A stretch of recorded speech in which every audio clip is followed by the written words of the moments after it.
Okay, friends.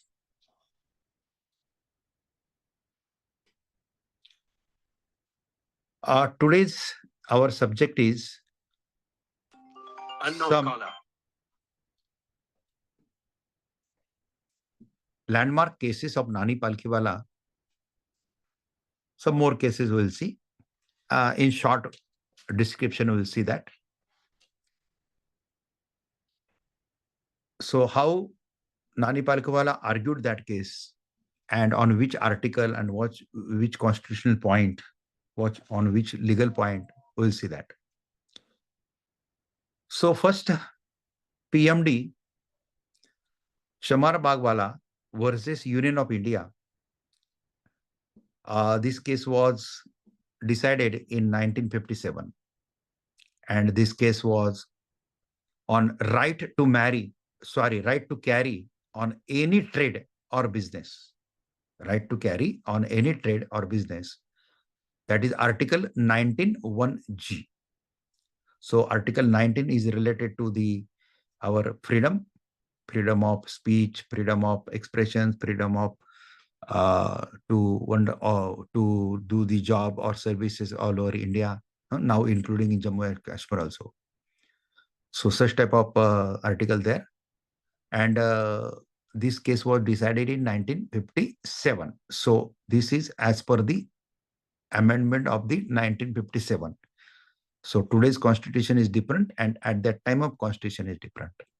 If you want to read the constitution, you should read for this particular matter, constitution edition before 1957. So restriction to be imposed under Article 19(6) should be reasonable restriction. Validity of Bombay Lotteries and Prize Competitions Control and Tax Act 1948. The case was known as the prize competitions case. Solution of crossword puzzle in question depended on the exercise of skill.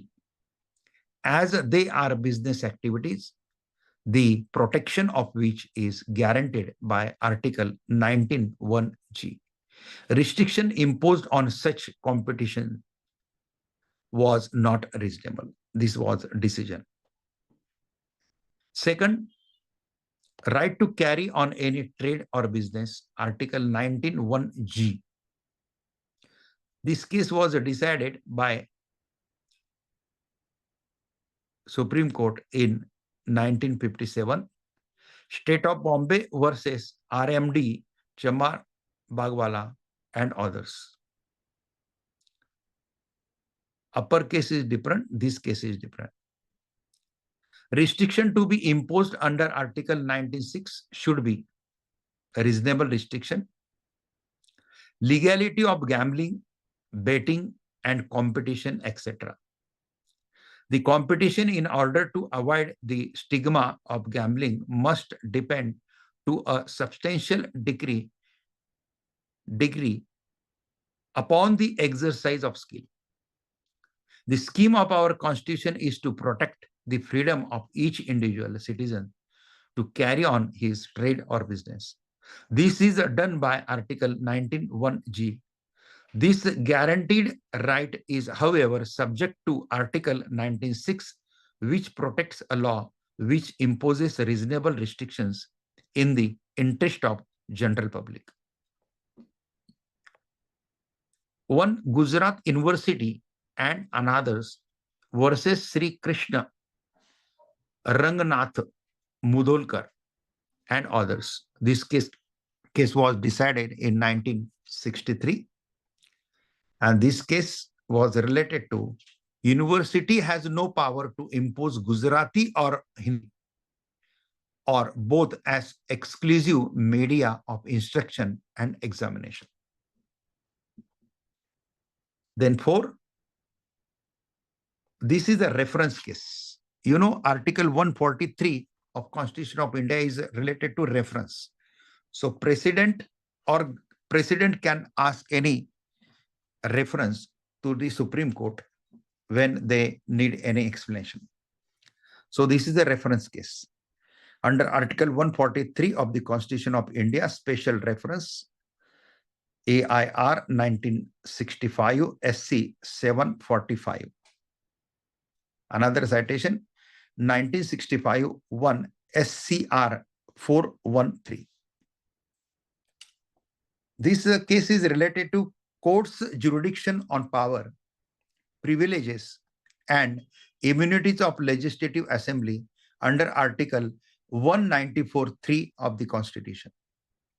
Contempt of Legislative Assembly and the Assembly holding judges of High Court, advocate and citizen reasonable for having committed as its contempt under Article 143 of the Constitution of India.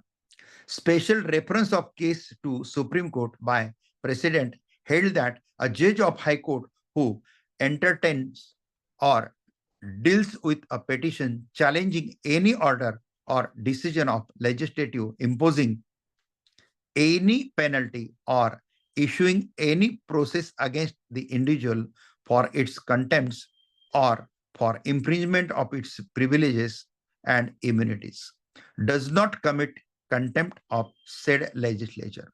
Further, the said legislature is not competent to take proceedings against such a judge. No contempt was committed. Then next, this case is IP Vajra Velu Mudliar versus Special Deputy Collector of Land Acquisition. This case citation AIR 1965 SC 1017 19651 SCR 614. I have given two citations. This case is related to reasonable classification under Article 14 of the Constitution. Legality of Land Acquisition Act, Madras Amendment Act 23 of 1961. Under Article 14 of the Constitution of India, the state shall not deny to any person equality before the law or the equal protection of law within a territory of India. But this does not preclude the legislature from making a reasonable classification for the purpose of legislation, which must pass two tests, namely. Classification must be based on intelligible differentia. The differentia must have a rational relation to the object sought to be achieved by the statute in question. It was held that the Land Acquisition Madras Act violates Article 14 as a classification sought to be made between persons whose land are acquired for other public purpose has no reasonable relation to the object sought to be achieved. So this is related to land acquisition. Then sixth, LC Golaknath and others versus State of Punjab, AIR 1967 SC 1643, 1967 2 SCR 762. This case is related to extent of power of Parliament to amend the Constitution of India, Article 13 and Article 368. You know, 368 is that article under which power Parliament can amend the Constitution. This case was later on overruled by the Keshwanand Bharati case in 1973. So what is the decision and what is the exact contention of this case? In view of Article 13 of the Constitution, the Parliament has no power to amend the fundamental right incorporated in Part 3 of the Constitution. As amended of the Constitution can be nothing but law. But the basis of doctrine of prospective overruling. So doctrine of prospective overruling has taken birth in this particular case of IC Golaknath versus State of Punjab. Then, on the basis of the doctrine of prospective overruling, the Constitution, First Amendment Act, and a few others like amendment subsequently made should not be disturbed and must be held to be valid. So what is the doctrine of prospective overruling? Means amendment on which date amendment is done. So that amendment is applicable after that, not before that. So this is called doctrine of prospective overruling. So after amendment, that is applicable and that will be overruled if any earlier judgment is against that amendment. So that is called doctrine of prospective overruling. 7. This is very important. That is bank nationalization case. Rustam, Kauji, Cooper. So Cooper case, that is bank nationalization case versus R.C. Cooper versus Union of India, better known as a bank nationalization case, AIR 1970 SC 564, 1971 SCC 248, 1973 SCR 530. Fundamental rights in this case decided fundamental rights to property, Article 19 and 21 of the Constitution.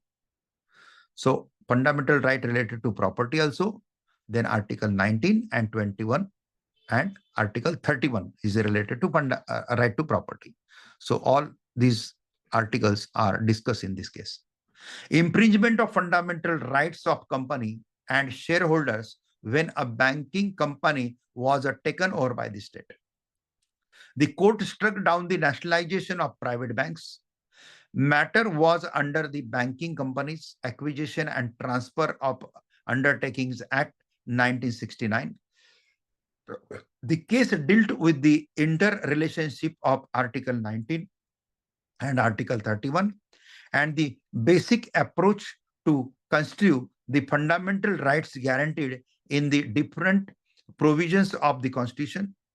The ratio laid down proved to be the foundation of the most epoch-making development in the Indian constitutional law, namely the introduction of due process in the area of personal liberty guaranteed by Article 21 of the Constitution of India.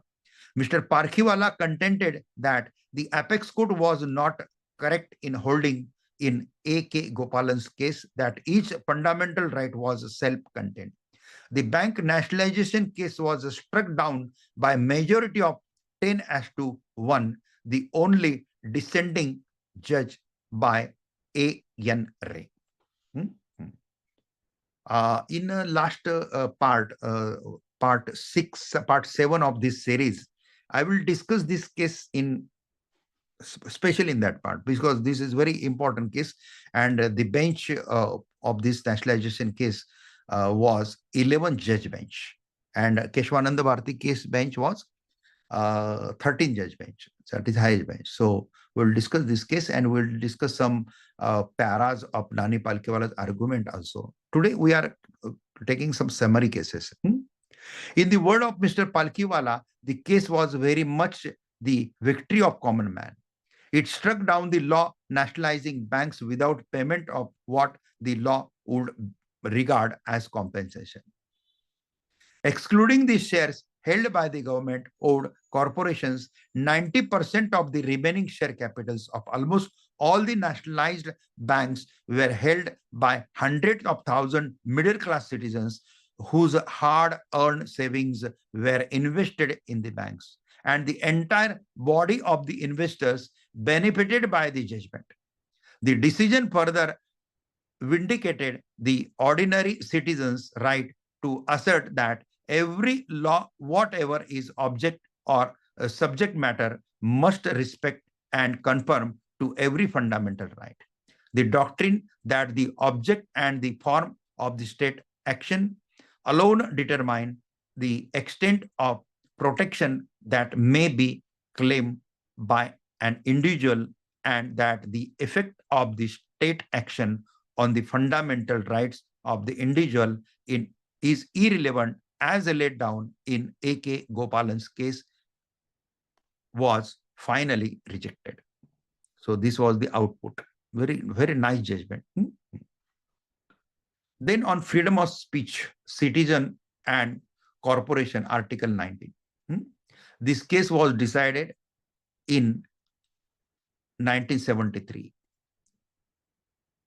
Bennett, Coleman and Company Limited versus Union of India, citation AIR 1973, SC 106, 1972 to SCC 788.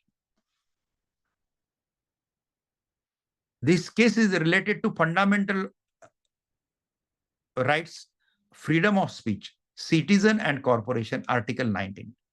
Fundamental right of shareholder, editor, printer, and directors in a company owning and publishing newspaper.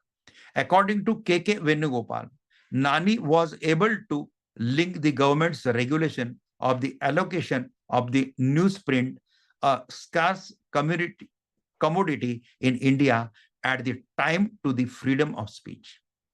Newspapers have to be left free to determine their pages, their circulation, and their new edition within their quota, which has been fixed fairly. Very nice decision. Good. Then Indra Sawhney versus Union of India, better known as a Mandal case.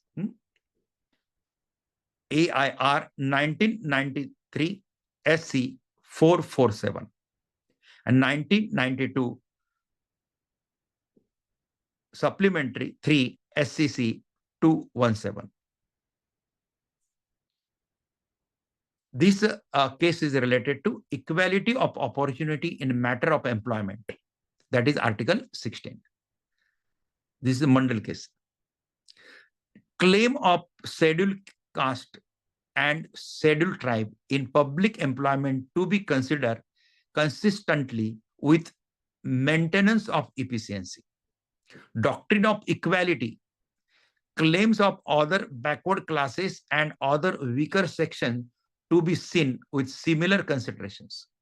No period for reservation is provided. Conclusion given in the report of backward classes commission cannot always be scientifically accurate.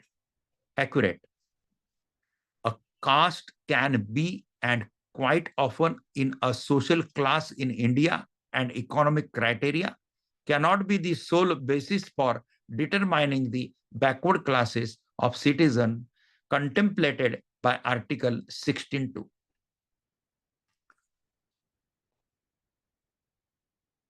And as you know, very famous case which we already discussed in part 1 and part 2, that is Keshwananda Bharati versus State of Kerala, AIR 1973 SC 1461.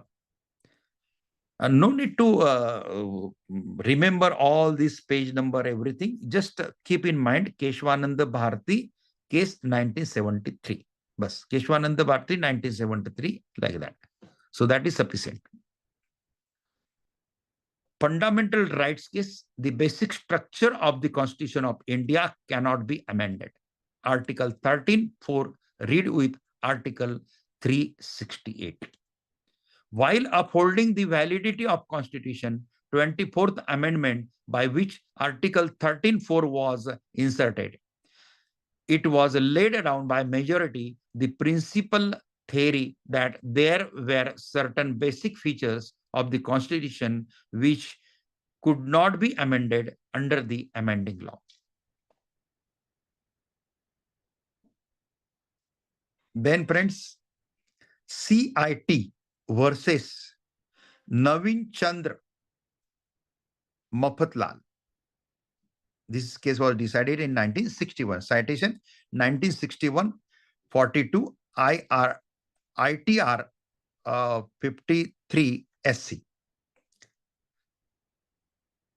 This case is related to company deemed distribution of dividend, section 23 or 34, and not under section 23A of the 1922 Act.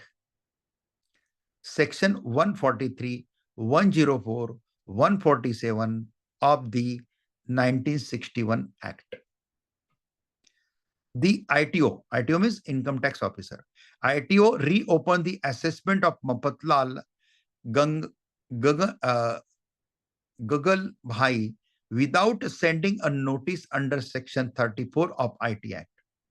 He reassessed the income of Mapatlal Gabal Bhai, reducing the amounts which were deemed to be distributed in respect of the ordinary shares, and included the dividends which he held must be deemed to have been distributed in respect of the preference share.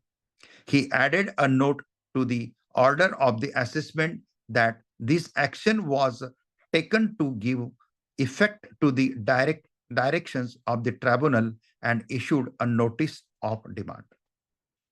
The court held that Section 23A is a mandatory section and lays down rules of computation in computing the total income of the shareholder referred to in the Section 23A is a procedural section and not a charging section. No assessment could be made under Section 23A. That section does not provide for any assessment being made.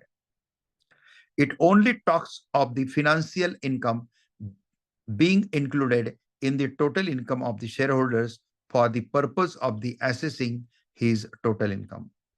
The assessment, therefore, has to be made under the other provisions of the Act, including Section 34, authorizing assessment. Then I will give you one more case, and then we will conclude this part. One more case, James Anderson versus CIT, 1960. Okay, citation 1960, 39 ITR 123 SC. Basically, Nani Palkhivala was an expert man in income tax. In that era, he used to write the books on income tax and regular updation on income tax books. And as soon as budget declared, his lecture was managed at least metro city all over in big stadiums. If you just YouTube, you put YouTube on YouTube, just type Nani Palkhivala's lectures, okay, video lectures or lectures, then you will find some lectures. Recording quality may be a little bit lower, but his voice is very clear in that. So all on budgetary aspect, how budget present. So he's very clever in income tax. Latter stage, he involved, Nani Palkhivala was involved, my guru Nani Palkhivala was involved in constitutional matter and argued before the Supreme Court on different type of constitutional matters, fundamental rights. And most landmark cases was Keshwananda Bharti case, then Minerva Mill case, then bank nationalization case, then Indira Gandhi Nehru versus Raj Narayan case. So these cases, they are argued in very much and get a very nice and positive result, which is very important to sustain the democracy of our country. So what is in this case? Once again, I will read it again. James Anderson versus CIT, 1960. Capital gain, chargeability, Section 45, 1 to 29, Section 159, Section 47, Section 247, Section 45. Okay. Those who are not interested in taxation, they will get little bit bored, but we should get the knowledge. Having regard to the definition of the expression capital assets, it would be wrong to read distribution of capital assets. As a meaning, distribution of sale proceeds of the capital assets. Obviously, there is a clear and vital distinction between capital assets and their sale proceeds. If capital assets are sold first and a distribution of the sale proceeds is made afterwards, then what is the distributed is not capital asset but the sale proceeds thereof.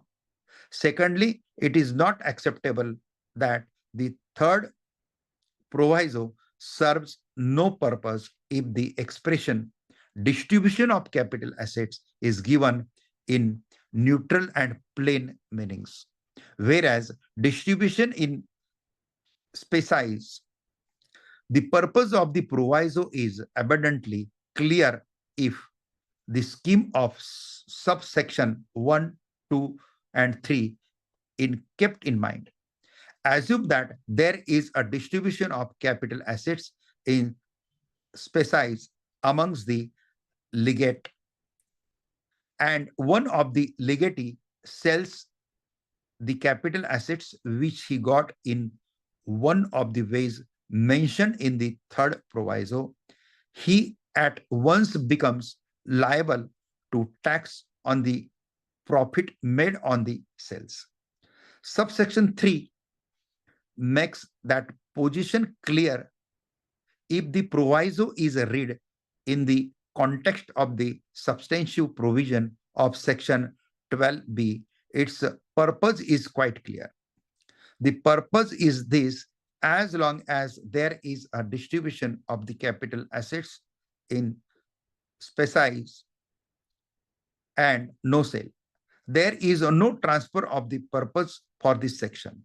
But as soon as there is a sale of the capital assets and profit or gain raised therefrom, the liability to tax arises whether the sale be by the administrator or legatee.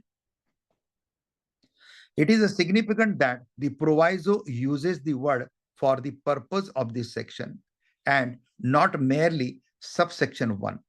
On the interpretation sought to be placed on the third proviso on behalf of the appellant, the administrator will escape paying tax if he sells the capital assets, but legatee will not escape if he sells the capital assets after having received them in specie from the administrator. This is anomaly which is against the scheme of section 12b. So don't read income tax current book while you are reading this case. Huh? So you have to read the edition of 1960 or before that edition. So this case was decided in 1960. So that is depend upon that particular edition of Income Tax Act.